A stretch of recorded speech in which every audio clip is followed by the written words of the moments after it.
Superficial thinking is becoming the default setting of modern life, and most people don't even realize it's happening to them.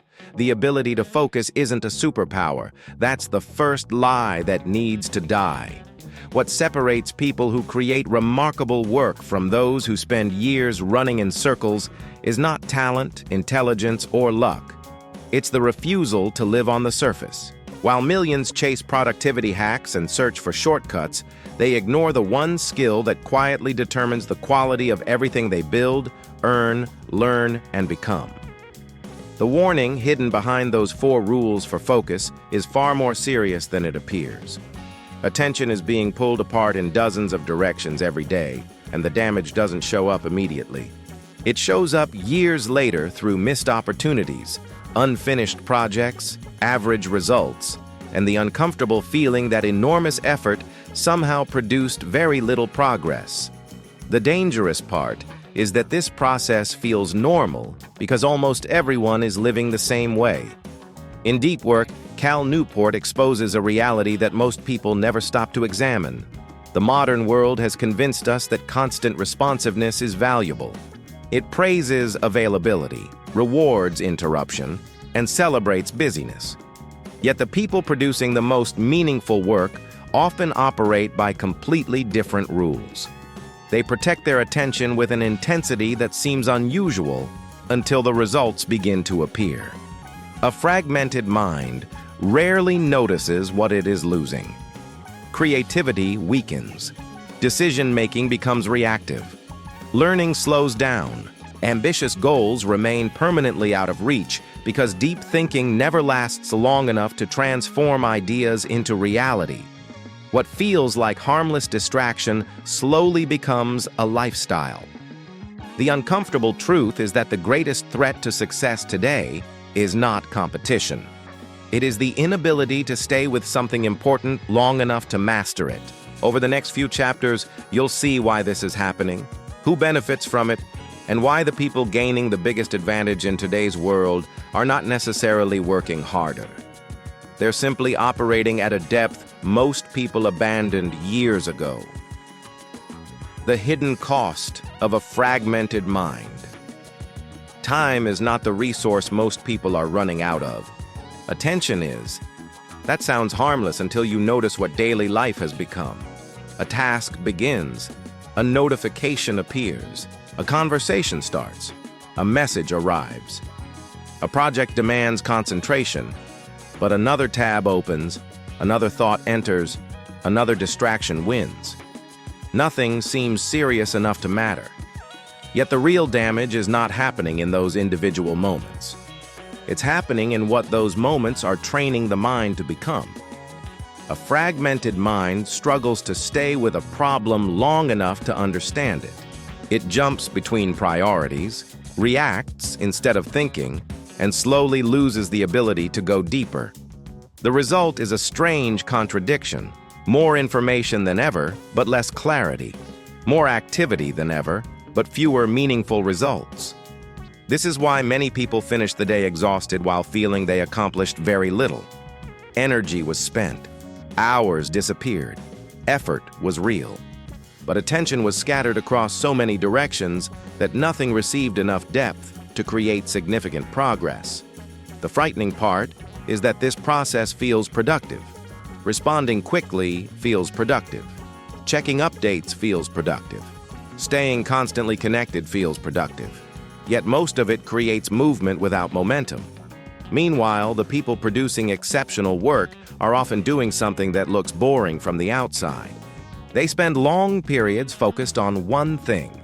No constant switching, no endless interruptions, no need for continuous stimulation. What appears slow is often the fastest path to meaningful achievement. The cost of a fragmented mind is rarely visible today. It appears months later in the form of goals that never moved forward, skills that never developed, and opportunities that belong to those who could concentrate when everyone else was distracted. And that leads directly to another dangerous illusion, one that modern culture celebrates every day without question. Why being busy has become a status symbol. Somewhere along the way, being busy stopped being a condition and became an identity. People proudly announce how packed their schedules are. Calendars overflow. Inboxes never reach zero. Every hour is occupied. Every minute has a purpose. From the outside, it looks like ambition. It looks like dedication. It looks like progress. But appearances can be deceiving. Many people are not overwhelmed because they are doing important work. They are overwhelmed because they have become trapped in a cycle of constant reaction. Every email demands attention. Every notification creates urgency. Every request feels immediate. Days become filled with activity, yet strangely disconnected from the outcomes that actually matter. The modern world rewards visibility. It rewards responsiveness. It rewards the appearance of engagement. What it rarely rewards is quiet concentration.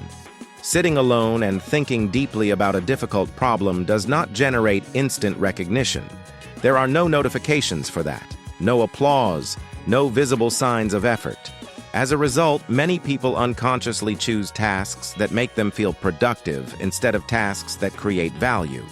They answer messages instead of building. They attend meetings instead of solving. They stay occupied instead of moving forward.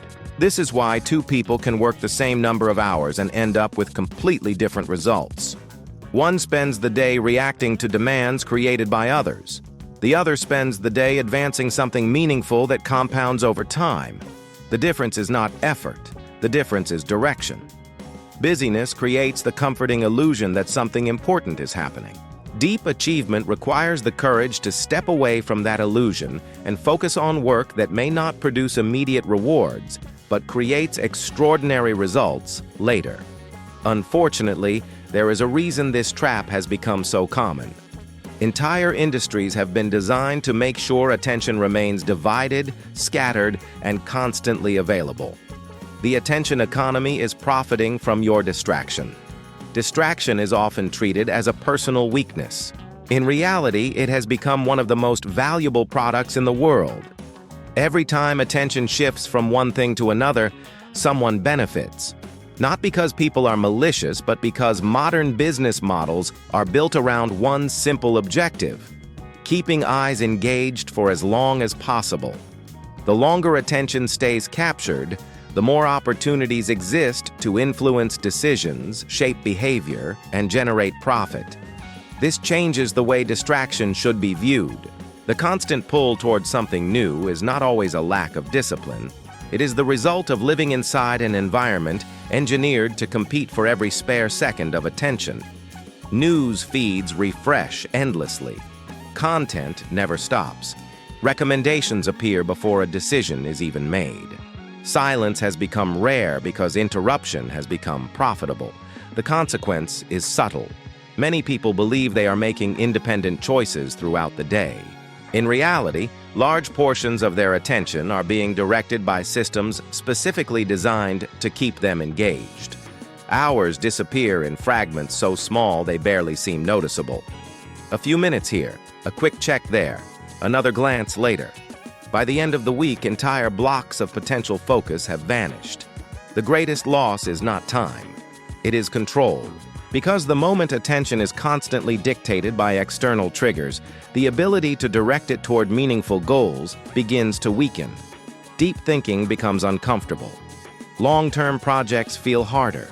Concentration starts to feel unnatural, and that creates a massive opportunity. Most people are becoming more distracted every year. Very few are learning how to move in the opposite direction. Those who do are quietly gaining an advantage that grows larger with time, one that is becoming increasingly rare in a world addicted to interruption. Deep work is becoming a competitive advantage. A generation ago, being able to focus deeply was useful. Today, it is becoming rare. And anything rare that creates value eventually becomes an advantage. Most people spend their days in a reactive state. They respond to messages, switch between tasks, consume information, attend meetings, and move from one interruption to the next. The habit becomes so normal that few stop to ask a critical question. If everyone is operating this way, who is left doing the kind of work that actually changes outcomes? The answer is surprisingly simple. The people who can stay focused long after everyone else has become distracted. Deep work creates something that shallow activity cannot. It allows complex ideas to connect. It allows difficult skills to develop faster. It allows meaningful projects to move forward. While others are making progress in inches, concentrated effort often produces breakthroughs. This is why some individuals seem to advance faster than their peers despite working fewer hours. They are not necessarily smarter. They are not necessarily more talented. They simply spend more time operating at a level of depth where real value is created. The gap becomes even larger as industries become more competitive. When information is available to everyone, information itself is no longer the advantage. The advantage belongs to those who can process it, understand it, and apply it with greater depth than the average person. That is what makes deep work so powerful. It is not just a productivity tool. It is a form of leverage. A single hour of complete concentration can produce results that several distracted hours could never match. Over weeks, months, and years, those hours accumulate. Skills compound, knowledge compounds, opportunities compound. Eventually, two people who started in the same place find themselves living completely different realities. One spent years reacting, the other spent years building, and that difference reaches far beyond work. It begins to shape the kind of life a person is capable of creating. The day you stop living on the surface. A profound shift happens when attention is no longer treated as something to spend, but as something to protect. The goal was never just to become more productive. Productivity is only the visible result. The deeper transformation happens when a person stops drifting through life and starts directing it with intention. Living on the surface feels normal because it is common. Days fill with noise. Weeks disappear into routines. Months pass in a cycle of reaction, distraction, and unfinished ambitions. Nothing seems dramatically wrong, yet something important is always missing. The sense that more is possible never completely goes away. The reason is simple. Meaningful achievements require depth. Strong relationships require depth. Mastery requires depth. Purpose requires depth. Almost everything that gives life substance exists beyond the surface layer where most attention is spent. The people who create extraordinary lives are not necessarily those with the most resources, the highest intelligence, or the greatest advantages. More often, they are the ones who learned how to stay present long enough to develop something valuable. They commit to difficult work when it would be easier to seek distraction. They remain focused when the world encourages fragmentation. They build while others consume. That choice compounds over time. A distracted year becomes a distracted decade. A focused year becomes a foundation for everything that follows. The difference is not visible in a single day. It reveals itself gradually through the opportunities taken, the skills acquired, the goals achieved, and the person someone becomes. In the end, attention shapes reality. Every distraction pulls life in one direction. Every moment of deliberate focus pulls it in another. The question is not whether attention is valuable. The question is who controls it. Because the day you stop living on the surface is the day you begin creating a future that most people only imagine. And in a world where distraction has become the norm, depth is no longer just an advantage. It is freedom.